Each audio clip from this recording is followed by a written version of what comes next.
Hello दोस्तों, रहस्यमयी विज्ञान यानी hidden science free YouTube channel में आपका स्वागत है। भगवान श्री कृष्ण ने मानव रूप में जन्म लिया था और भगवान श्री कृष्ण ने अपने जीवन में कई प्रकार के चमत्कार किए हैं। लेकिन भगवान श्री कृष्ण यह चमत्कार कैसे करते थे?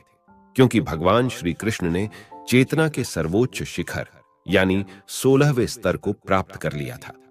भगवान श्री कृष्ण ने 64 विद्या और 64 कलाओं में महारथ प्राप्त किया था और इसीलिए वे चमत्कार कर पाते थे।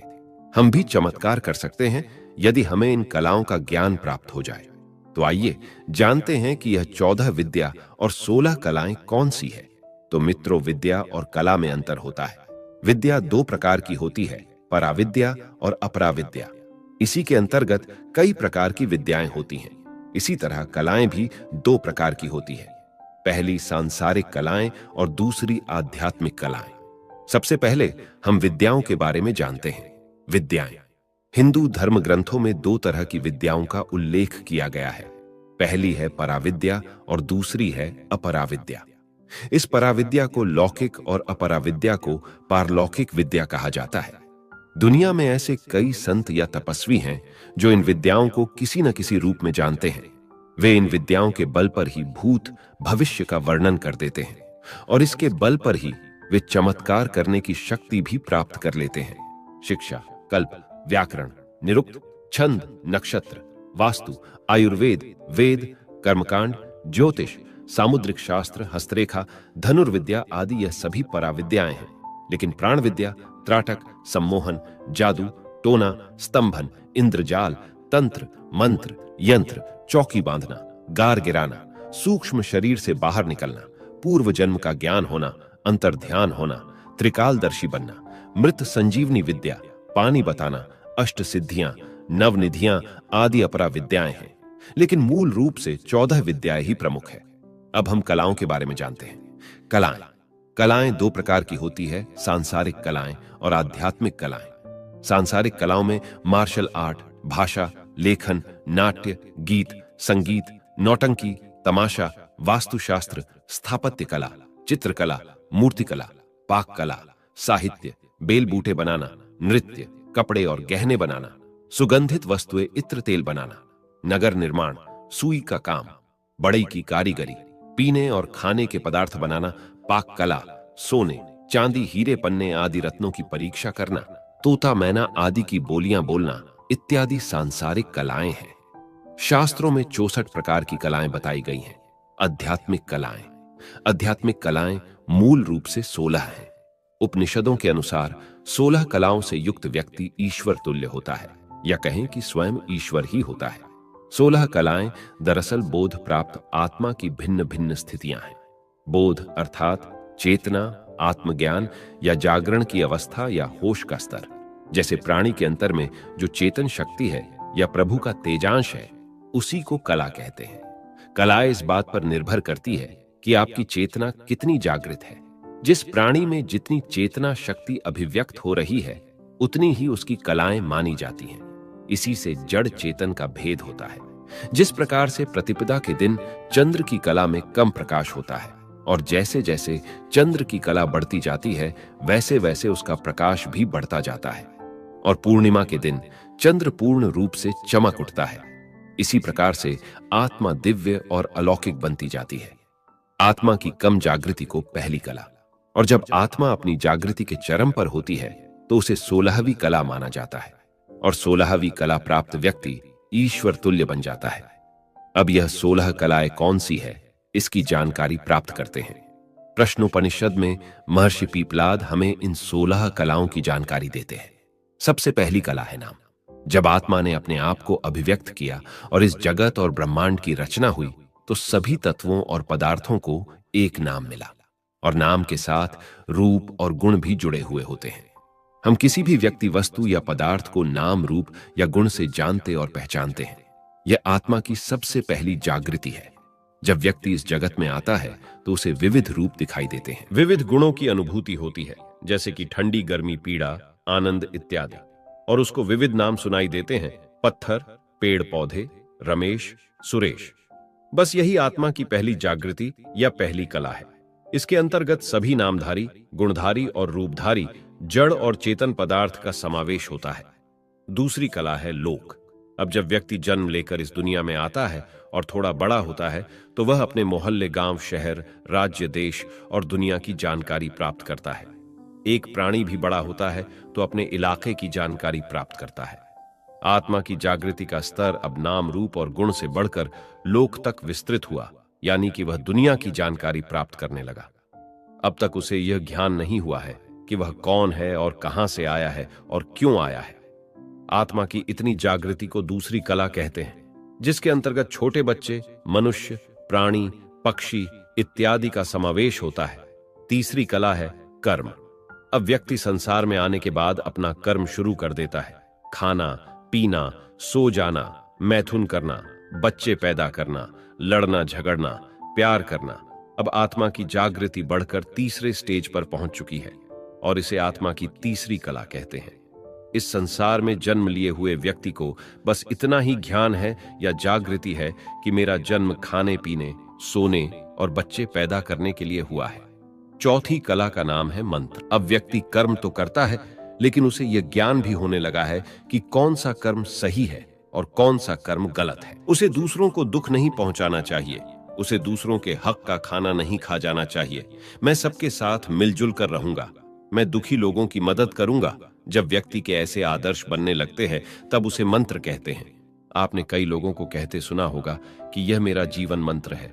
अब व्यक्ति की चेतना प्राणियों से ऊपर उठ चुकी है। इसके अंतर्गत सिर्फ मनुष्य और कुछ बुद्धिशाली प्राणी ही आते हैं।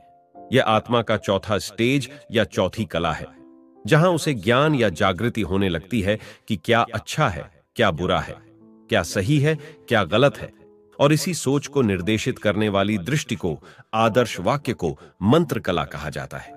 इस जगत के अधिकतर लोग इस चौथी कला में ही जीते हैं और पूरी जिंदगी उससे ऊपर अपनी चेतना को नहीं ले जा पाते।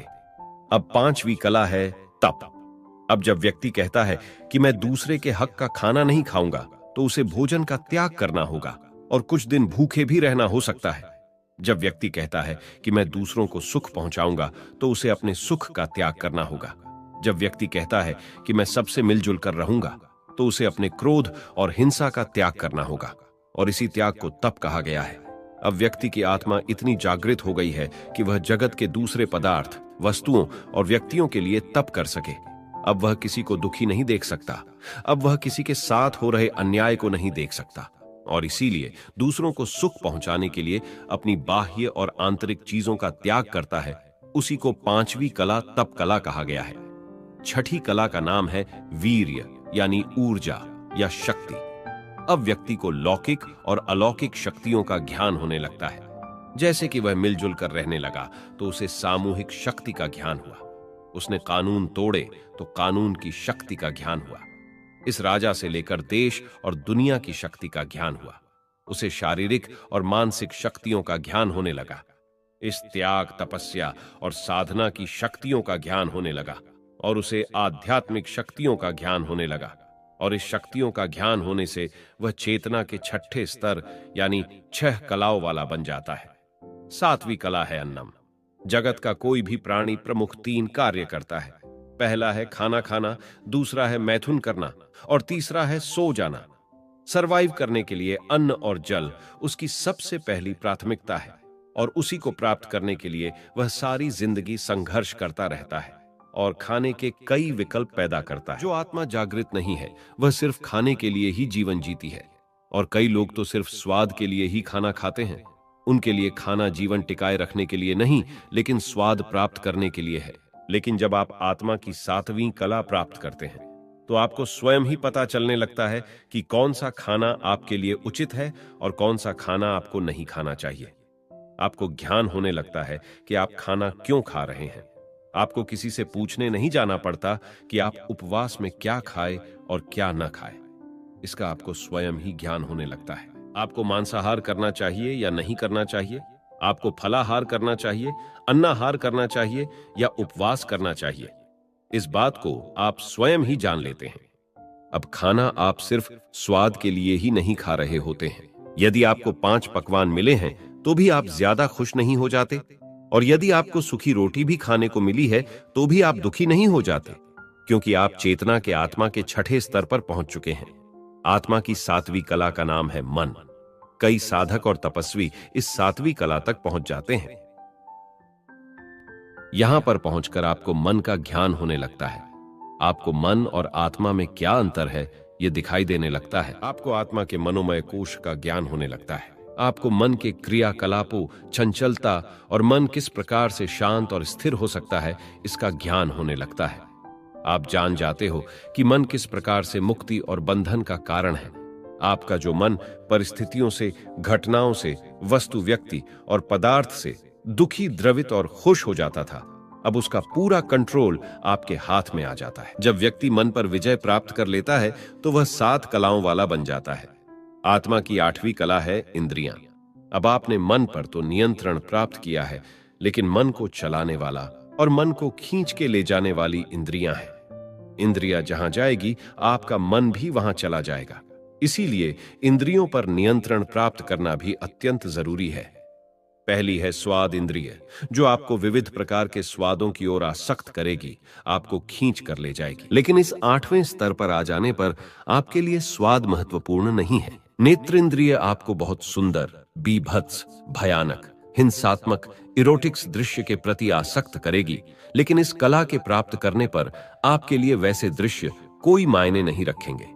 श्रवण इंद्रिय आपको मधुर संगीत, मीठी बातें, निंदा, गालियां जैसी आवाजों की तरफ खींच कर ले जाएगी, लेकिन ऐसी आवाजें आप पर कोई अच्छा या बुरा प्रभाव नहीं डाल सकती। जनन इंद्रिया आपको मैथुन के प्रति आसक्त करेगी, लेकिन आप मैथुन करें या ना करें, आप पर आपका उस पर पूर्ण नियंत्रण है।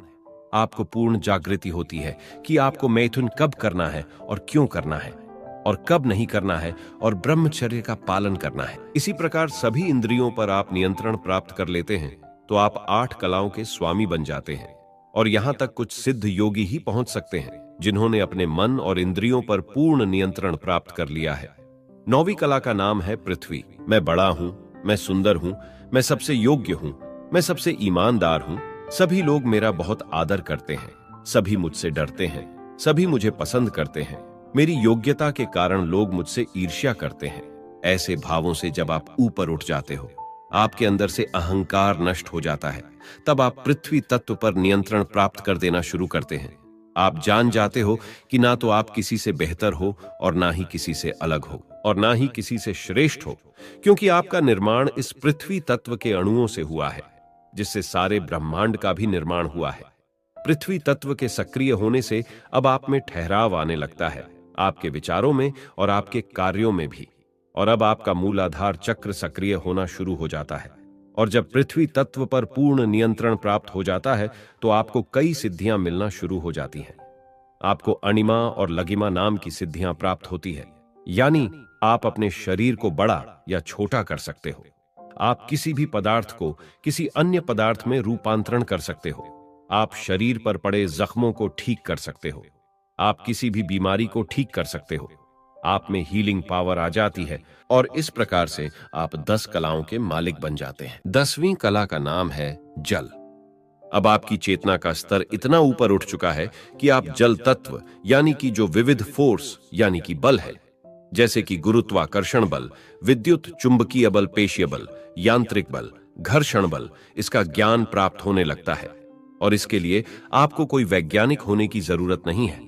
आप इन बलों पर नियंत्रण प्राप्त कर सकते हैं और आपको कई सारी सिद्धियां प्राप्त हो जाएंगी, जैसे कि गरिमा और लगिमा, यानी कि आप अपने शरीर को या किसी भी वस्तु को बहुत ज्यादा भारी या हल्का बना सकते हैं।